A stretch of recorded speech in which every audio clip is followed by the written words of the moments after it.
মূলত হচ্ছে যে আমরা তো ওই সময় ঘুমন্ত অবস্থা, আনুমানিক তখন 2টা বাজে। মানে এই আর একটা ছেলে যে আমার বললো যে এরা আগুনই ছেয়ে গেছে, শিগগির দৌড়ো বারোজে। আমি তখন এসে দেখি অবস্থা মানে শোচনীয় অবস্থা। আমি তখন রাস্তার পরে এসে বসে করলাম। তখন চারিপাশে লোকজন জাগ ভাঙে এসে তখন আগুন লাগানোর আর মানে নিয়ন্ত্রণ করার আর কোনো সুযোগ নাই। তখন দেখ আমাদের ভিতর থেকে ফায়ার সার্ভিসই খবর দিল। খবর দেওয়ার পরে আগুন তখন লিভে গেল। তখন ফায়ার সার্ভিসটা আসলে মানে পুরো তখন মানুষ লিভেই ফেলেছে আর কি, বিভিন্ন কায়দায়। প্রায় 2 লাখের কাছাকাছি। 2 লাখের কাছাকাছি। হ্যাঁ। পান ছিল বড় যে? হ্যাঁ, পান ছিল। পান ছিল। আগুনটা এখন লাগলো আষাঢ় মাস, কিভাবে? এখন একটু আপনারা অল্প কি পান জানতে থাকে। পেরেছেন কিভাবে লাগলো? আগুনের সূত্রপাত এটা জানা যায়নি, রাতের বিষয়। কে বা কারা ধরিয়েছে কি হয়েছে এটা সঠিক আমরা এখন পূর্ব কোনো শত্রুতা আছে কারোর সাথে? না, এমন কিছু আমাদের মনে কোনো হচ্ছে? পূর্ব শত্রুতা নাই। আচ্ছা আচ্ছা। শুরু করবো?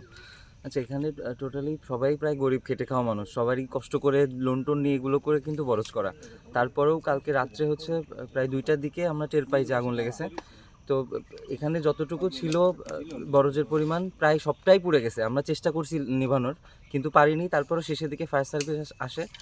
আর মেন ব্যাপারটা হচ্ছে, কারণ এখানে সবাই গরিব মানুষ, তারা কিন্তু কষ্ট করে বরজ টরজ করেছে। এখন হ্যাঁ, তো প্রশাসনের কাছে এইটুকুই আমাদের আবেদন, সেটা হচ্ছে তারা যেন একটু সুদৃষ্টিতে দেখে এবং যারা এই যে যাদের এত বড় ক্ষতি হলো তাদের একটু মানে যাতে আর কি সেভ হয়, ক্ষতির পরিমাণটা একটু উপশম হয়, এই জন্য যাতে তারা একটু কাজ করে বা কোনো রকম একটু সাহায্যের ব্যবস্থা করে। কারণ আমাদের তো আসলে এদের আর উঠে দাঁড়ানোর কিন্তু আর কোনো অবস্থা নাই, কারণ তাদের সব কিছু সহায় সম্বল দিয়েই কিন্তু বরজের পেছনে তারা ইনভেস্ট করে, এবং এটা যখন শেষ হয়ে যায় তখন কিন্তু তাদের উঠে দাঁড়ানোর আর কোনো রাস্তা থাকে না। আমাদের প্রতিবেশী, সবাই প্রতিবেশী। যখন রাত 2টার সময় শুনলাম যে আগুন লেগেছে, আমরা আসলাম। এসে ফায়ার সার্ভিসের সংবাদ দেওয়া হলো। তারপর তার আসার আগে আমরা এই আগুন লিভাই ফেললাম। কিন্তু সর্বমোট ক্ষতির পরিমাণ 4 থেকে 5 বিঘা বরজ পুড়িয়েছে। এরা সবাই গরিব মানুষ।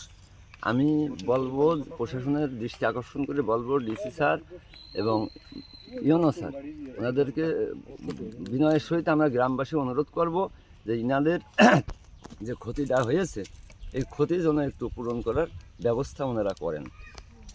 2-2:30 বাজে আমরা সবাই উঠে দেখি পুরো আগুন আর আগুন, সারা জায়গা আগুন হয়ে গিয়েছে। গ্রামবাসী সবাই দৌড়িয়েছে।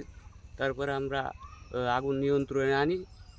তা এই যে যারা জাগের বরজ পুড়িয়েছে সে খুবই গরিব, অসহায়। তো কৃষি ব্যাংকের থেকে লোন তুলে এনে করেছে। সে খুব এখন মাথায় হাত দিয়ে সে বসে আছে, কি করবে সে, এখন তো বিপদ, খুব ক্ষতিগ্রস্ত। তাই আপনাদের কাছে আকুল আবেদন, গ্রামবাসীর পক্ষ থেকে আমরা সবাই আপনাদের একটু সহযোগিতায় চাই প্রশাসনিকভাবে। স্যার, আপনার কাছে আকুল আবেদন, আমার ছেলের যে ক্ষয়ক্ষতি হয়েছে তাতে একটু আবেদন